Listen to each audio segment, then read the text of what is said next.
নমস্কার। টাকা পয়সার অভাব কেন হচ্ছে সেই অভাবটা মেটাবার জন্য একটা ছোট্ট উপায় করবেন। আপনি বুঝতেই পারছেন না যে টাকা পয়সার অভাব কেন হয়ে গেছে, টাকা পয়সা আসার রাস্তা একদম হঠাৎ বন্ধ হয়ে গেছে না। তার থেকে বাঁচার জন্য আপনি একটা ছোট্ট উপায় করবেন। রোববারের দিন একটা কাঁচের গ্লাস নেবেন, কাঁচের গ্লাসের মধ্যে 2 চামচ সন্দক নমক দেবেন, আর এক জল ভরে দেওয়ার পর একটা যে কোনো পাত্র দিয়ে গ্লাসটাকে ঢেকে আপনার ঘরে সাউথ ওয়েস্ট দক্ষিণ পশ্চিমের দিকে রেখে দেবেন।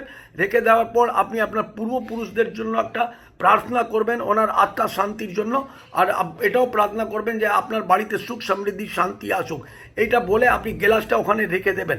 আবার পরে রোববার যখনই আসবেন ওই গ্লাসের জলটাকে নিয়ে গাছের গোড়ায় ফেলে দেবেন। গ্লাসটাকে ভালো করে ধুয়ে সেই গ্লাসের মধ্যে আবার 2 চামচ সন্দক নমক দেবেন, জল ভরে দিয়ে ওই ক্রিয়াটা মানে প্রত্যেক রোববার রোববার এইভাবে করতে থাকবেন। আপনার পূর্বপুরুষের আত্মার শান্তি হবে, আপনাদের জীবনে তার জন্য সুখ সমৃদ্ধি শান্তি আসবে, টাকার অভাব পয়সা কোনো দিনই আপনার থাকবে না। এই উপায়টা করে দেখুন, লাভ